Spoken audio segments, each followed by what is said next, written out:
Hello, everyone. My name is Hector Baltierra, the husband of Debbie Baltierra. Debbie made the decision to be a donor, and it was an honor and a privilege to carry out for her what she wanted to do with the help of United Tissue Resources. I'm going to share with you a little bit of the statistics that were shared with you earlier. Each year, approximately 58,000 tissue donors provide life-saving and healing tissue for transplant. Approximately 2.5 million tissue transplants are performed each year. Tissue may be recovered and transplanted, including blood vessels, bone, cartilage, corneas, heart valves, skin, and tendons. Organs may be recovered and transplanted, included heart, intestines, kidney, liver, lung, and pancreas. In 2023, more than 23,000 donors brought new life to recipients and their families. Now, let me take you back to 1982, the year I met my darling Debbie. We met in high school, and our worlds were very much different and apart by way of social class and other. We didn't comprehend the logic and soon didn't accept it. A modern-day Romeo and Juliet. Teenage love was vibrant and spirited, with new tingling feeling when you could not wait to see each other at the end of the school day. We bargained that we would give all we had just for a minute longer. The hours of the day would pass with the momentum of quick wind. There was extra time gained by Debbie and I trying out for extracurricular activities, but we didn't have intention to making the team or the squad. We wanted to have that extra time, and the remedy was that there was a late bus at 6:30 at the end of the day. Debbie, so beautiful and pure of innocence, would be the one with the courage to begin our path of sweethearts forever. I experienced shyness in a different way when my buddies told me that a girl wanted to meet me. Turns out I wanted to meet her since I first saw her. This natural draw to each other was destiny. Debbie made eye contact with me and said hi as we walked in each other's path in the hallway of the school. It could not have been scripted better than some love novel. For some strange reason, there was no one else in the hallway. My voice cracked embarrassingly when I responded with a high pitch, "Hi." We laughed hysterically and held hands immediately as the promise of love was planted. We heard the song by the band Bread, "Make It With You." It was, as they say, our song. Debbie, your ability to roller skate and maneuver with the Dorothy Hamill skill was magical imagery to watch. Then you did it on ice. I could not keep up, but certainly tried because I was devoted to you. Then it was time for me to have the courage. You were my first girlfriend, February 2nd, 1982, your birthday. I asked you to go around with me. I had made a promise ring in jewelry class. I was so focused that it took me 3 times to make it. Mr. Mendola sternly told me, "Your love is not extra credit." But yet he gave me a small diamond, the coolest teacher ever at Johnston High. I got an A+. As I placed the ring on your finger, quivering inside and with nervousness, these words I said to you.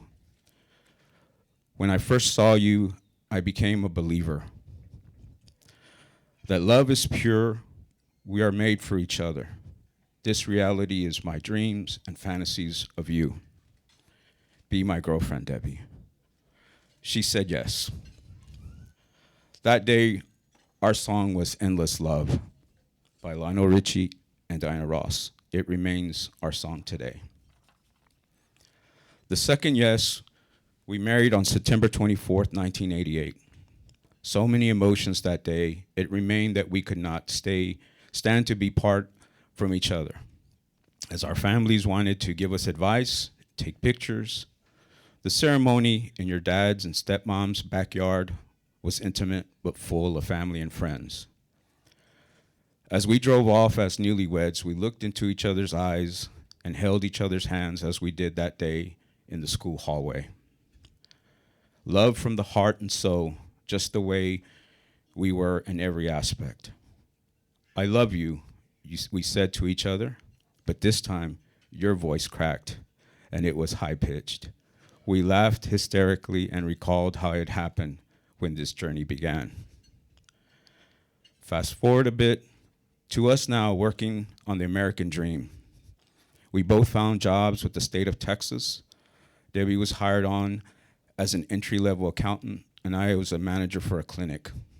Our careers moved forward, and Debbie became an accounting manager and I a policy writer for 11 billing departments of the state hospitals and other business offices.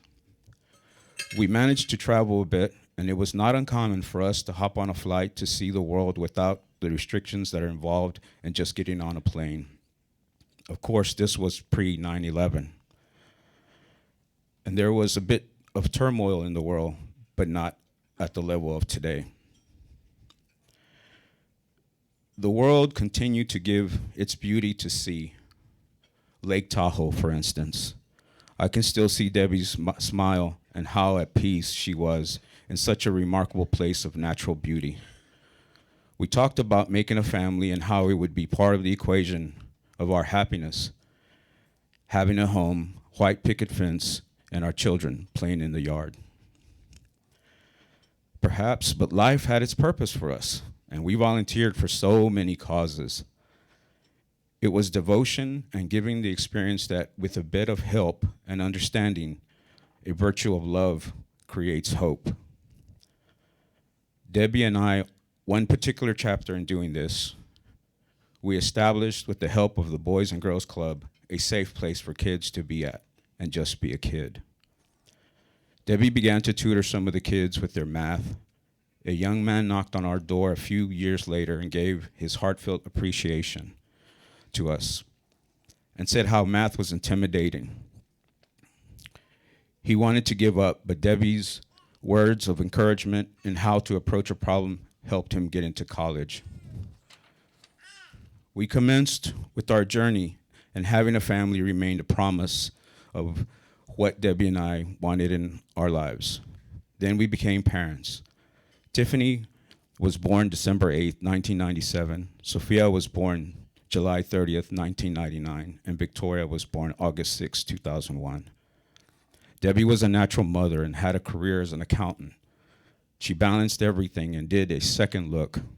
She made the decision that she would care for our daughters and put her aspirations aside for now. She had no regrets.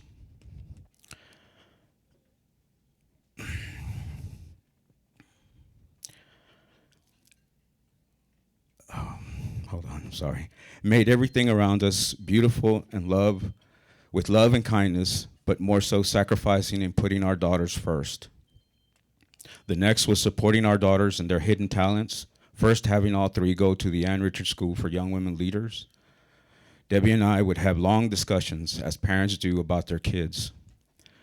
In Debbie's mind was sculpting a remarkable future that I thought it would be easier just to send them to the moon.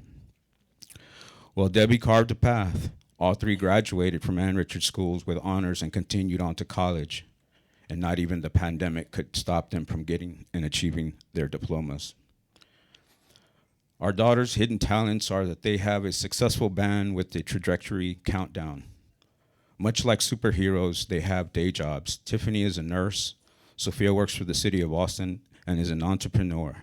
She had started her own digital marketing business. Victoria, Tori, works for Siete Foods Company and also utilizes her degree in sound engineering and live sound in the multifaceted arena of the music world. But Debbie's work was not complete. She would care for small children to help moms out who wanted to pursue careers. Whatever they can pay is what I charge, is what she told me. I thought she was an angel with hidden wings. I felt guilty. And so at church, I'd give a little extra in the plate. So I could keep up with her kindness. I just knew she would probably be in the front of the line of entering heaven's gates. The little minds are beautiful, and they deserve so much, is what she told me. Debbie didn't have the best childhood, and this was the only disparity I could not resolve for her.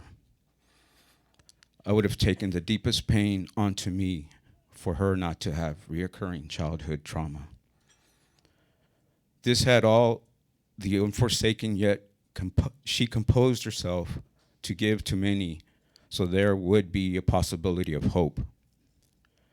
Despite all the unruly ugliness and how society can destroy and spoil what begins as beautiful part of nature, our world, our planet, we are the caretakers, and we must challenge ourselves to maintain the gift of life and everything. Debbie ascended on December 8th, 2023. Grief is part of our new reality. Those of you in the room experiencing grief, please know that you are seen and you are not alone. My family sends you prayers and our embrace, and sometimes we don't hear it enough, but we love you. I've taken to Facebook to write to her and to let people see my experience. Here's one of the writings. The birds are singing this morning as I sat alone in silence and contemplated my day.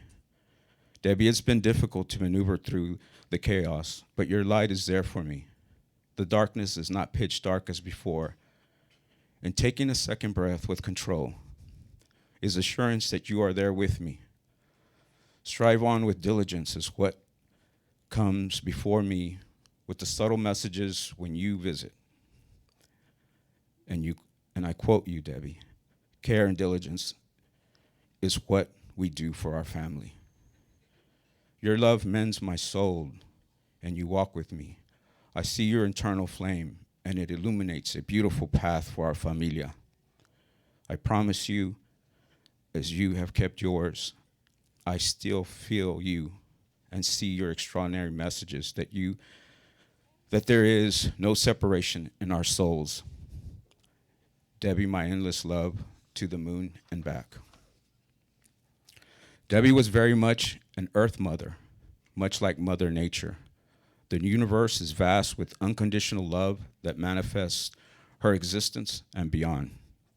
There is an opportunity to be part of strengthening the bridge that connects us all, a bridge that someday will be so grand. It will be the legacy of the good that as humans do, acts of kindness that are done well, and without expectation or reward or recognition. This will find a special place in people's hearts forever. Start by asking questions, making it part of your legacy. Become a donor. Thank you.